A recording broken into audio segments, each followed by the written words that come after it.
ব্রাজিলে পাস নম্বর 60%, সিঙ্গাপুরে পাস নম্বর 40%, গ্রিসে পাস নম্বর 50%, মায়ানমারে পাস নম্বর 30%, মেক্সিকোতে পাস নম্বর 60%, তুরস্কে পাস নম্বর 50%, সুইডেনে পাস নম্বর 51%, কানাডায় পাস নম্বর 60%, সৌদি আরবে পাস নম্বর 50%, নেপালে পাস নম্বর 35%, পোল্যান্ডে পাস নম্বর 50%, ইতালিতে পাস নম্বর 60%, ইসরায়েলের পাস নম্বর 45%, ডেনমার্কের পাস নম্বর 50%, মালয়েশিয়াতে পাস নম্বর 40%, চীনে পাস নম্বর 60%। চীনের মতো 60% নম্বর পেয়ে পাস করতে হয় জাপান, দক্ষিণ কোরিয়া এবং আফগানিস্তানের ছাত্রছাত্রীদেরকেও।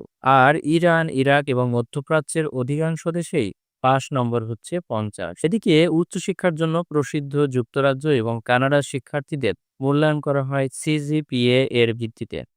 বর্তমানে লিখিত পরীক্ষার বাইরে প্রেজেন্টেশন, ফিল্ড ওয়ার্ক, অ্যাসাইনমেন্ট এবং মৌখিক সাক্ষাৎকারের উপরে অনেক সময় পাস ফেল নির্ধারণ করা হয়।